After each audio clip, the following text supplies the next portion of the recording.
La porte a claqué. Le silence est retombé sur le salon comme une chape de plomb.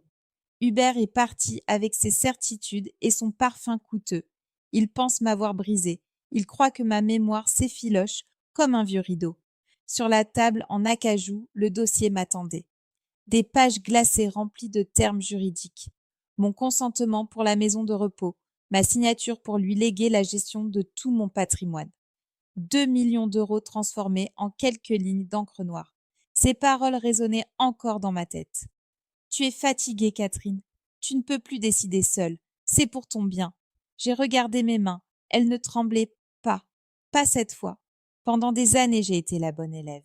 La professeure agrégée qui respecte les règles et la ponctualité. Ma gentillesse était leur tapis. Mon éducation était leur permission de me piétiner. Je me suis souvenue de ce dîner de juillet. Nos amis étaient là. Hubert a pris mon couteau pour couper ma viande. Il a soupiré avec une pitié feinte. Catherine s'égare un peu, voyez-vous, le regard qu'il a échangé avec sa secrétaire au bout de la table. Ce petit sourire entendu. Cette humiliation m'a brûlé plus que la chaleur de Provence. Ce n'était pas de l'amour, c'était une mise à mort sociale, une liquidation judiciaire de mon existence. Je me suis levée lentement. La bibliothèque était plongée dans l'ombre. Le conduit d'aération, ce shunt salvateur, semblait m'appeler. J'ai allumé mon dictaphone numérique. J'ai réécouté l'enregistrement de l'après-midi. Sa voix, filtrée par le métal.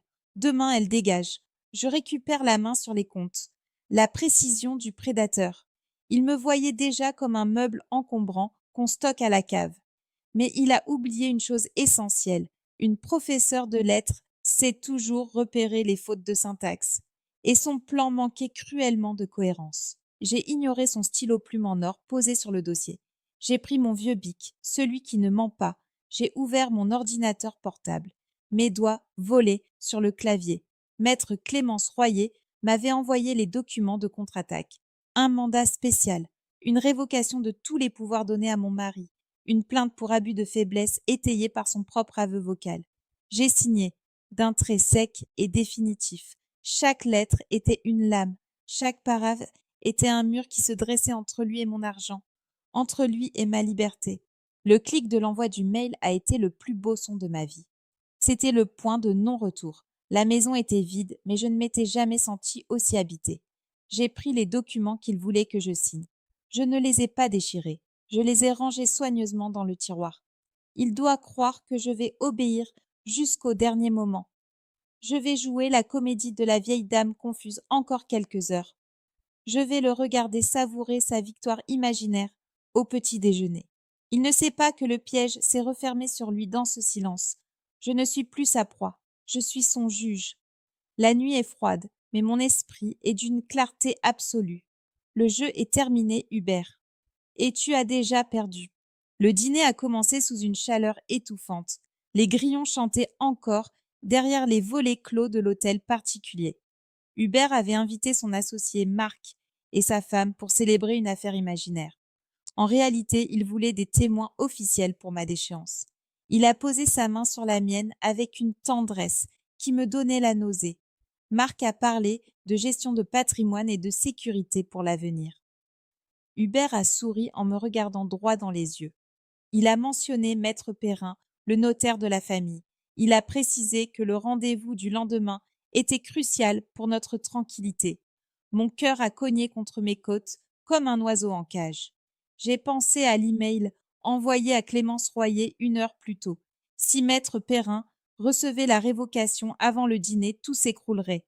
J'ai dû baisser les yeux pour cacher l'éclair de panique qui me traversait. J'ai renversé un peu de vin sur la nappe blanche. Hubert a soupiré avec cette patience feinte qui insulte mon intelligence. « Ne t'inquiète pas, ma chérie, c'est la fatigue », a-t-il murmuré aux invités. J'ai acquiescé en bégayant quelques mots sans importance. J'étais une actrice sur une scène minée. Chaque seconde de ce repas était une torture de silence et de faux-semblants. Après le départ des invités, je me suis réfugiée dans ma bibliothèque. C'est mon sanctuaire de papier et de vieux cuir. J'avais laissé mon ordinateur ouvert sur la correspondance avec mon avocate. Le curseur clignotait comme une bombe à retardement sur le bureau. Soudain, la porte s'est ouverte sans prévenir. Hubert est entré avec cette démarche de propriétaire qui décide du destin de chacun. Ses yeux ont balayé la pièce avant de se fixer sur l'écran sombre. J'ai eu un réflexe de vieil professeur aguerri. J'ai refermé le capot d'un geste sec et parfaitement calme. « Tu ne dors pas, Catherine ?» a-t-il demandé d'une voix trop mielleuse. J'ai senti son parfum boisé s'approcher de mon cou. Il a posé sa main sur le dessus de l'ordinateur encore brûlant. Je cherchais mes anciennes notes sur Racine.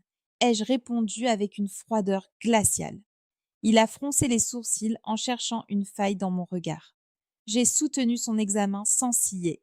Ma vie entière dépendait de cette absence totale d'émotion. Il a fini par s'éloigner en ricanant doucement. « N'oublie pas de signer le dossier sur le bureau avant de te coucher » a-t-il lancé. La porte s'est refermée sur son arrogance satisfaite. J'ai pris une inspiration profonde pour calmer mes tremblements internes. Vivre cette double vie est un poison, mais la vue de sa certitude est là mon antidote. Il se croit le maître du jeu alors qu'il marche déjà dans le vide. Le plaisir de le voir tomber l'emporte sur l'effroi de la découverte. J'attends l'aube comme on attend une exécution nécessaire. Mais ce n'est pas la mienne qui se prépare dans l'ombre. Le petit déjeuner avait un goût de cendre ce matin-là.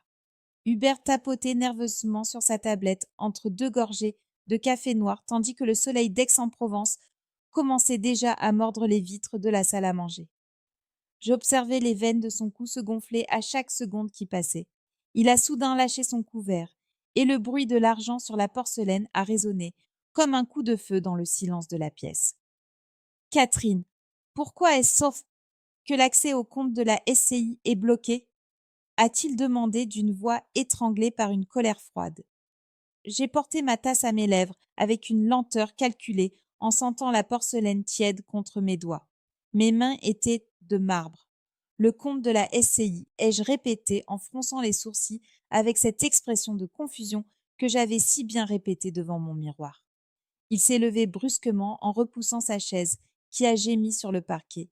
Ses yeux cherchaient une trace de défi ou de lucidité dans les miens, mais je ne lui ai offert que mon plus beau regard de vieille femme égarée. « Je ne sais pas, Hubert, tu m'as dit hier que je devais arrêter de m'occuper de ces choses administratives, car je mélangeais tout nom, ai-je murmuré d'un ton monocorde. Il a juré entre ses dents, en se prenant la tête entre les mains. Son téléphone a vibré sur la nappe comme un insecte enragé. C'était sa banque. J'ai vu son visage passer du rouge au gris terreux en un instant. « Allô, oui, monsieur, l'expert comptable à l'appareil.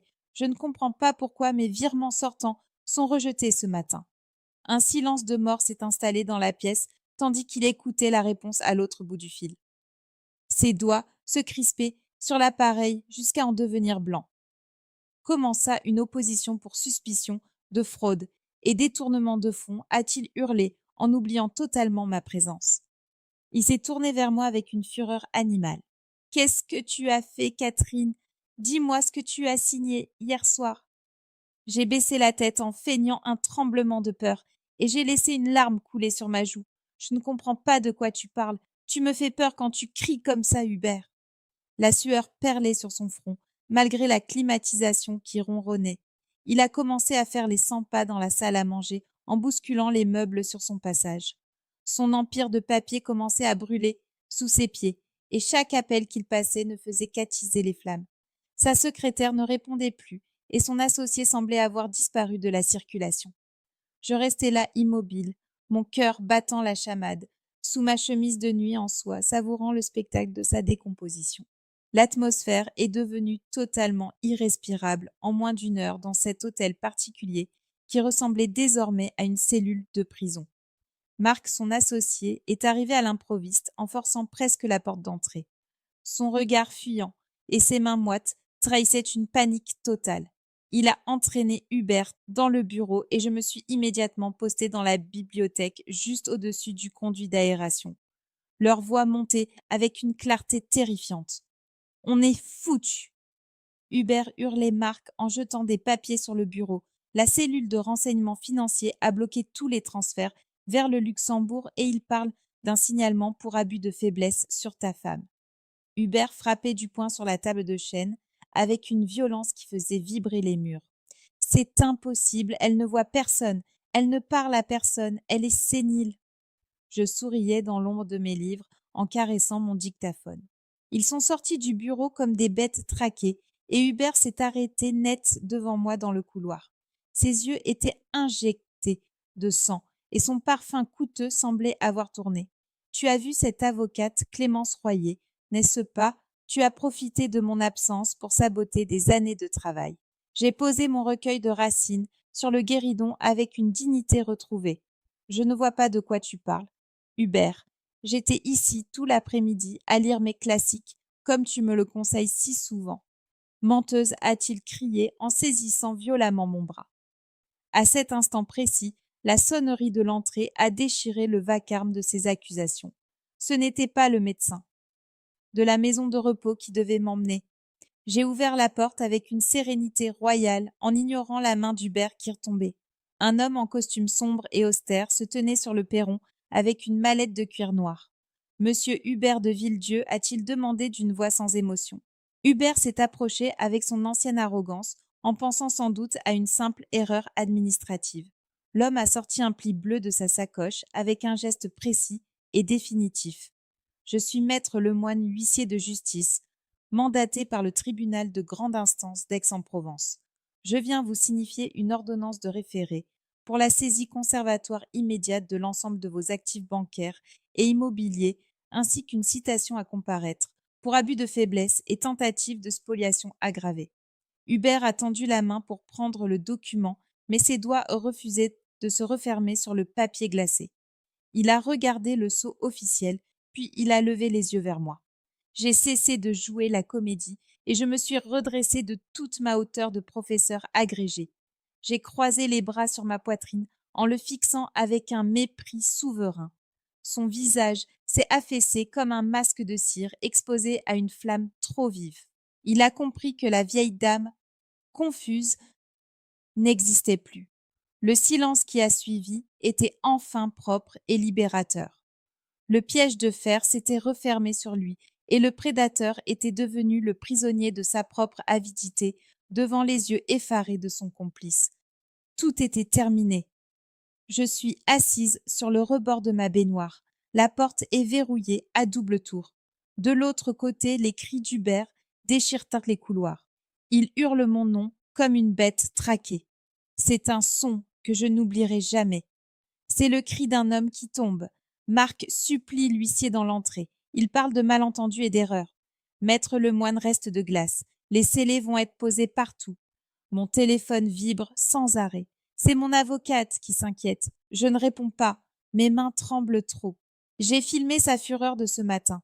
Mon téléphone était caché derrière Racine. J'ai la preuve de sa violence physique. Il a tenté de me briser. Il a échoué lamentablement. L'odeur de son échec envahit la maison. C'est une odeur de peur pure. Et vous qui m'écoutez maintenant, me trouvez-vous trop cruelle avec lui, une femme qui piétine son propre mariage? Mais qu'auriez-vous fait à ma place? Auriez-vous accepté le silence d'un asile? Auriez-vous laissé ce voleur gagner la partie? La police frappe à la porte d'entrée. Hubert essaie de fuir par les fenêtres. J'entends les sirènes hurler dehors. Ma vie est un chaos total. Est-ce que j'ai vraiment gagné ce soir? Dites-le moi en toute honnêteté. Suis-je un monstre ou une justicière? J'attends votre verdict dans le noir.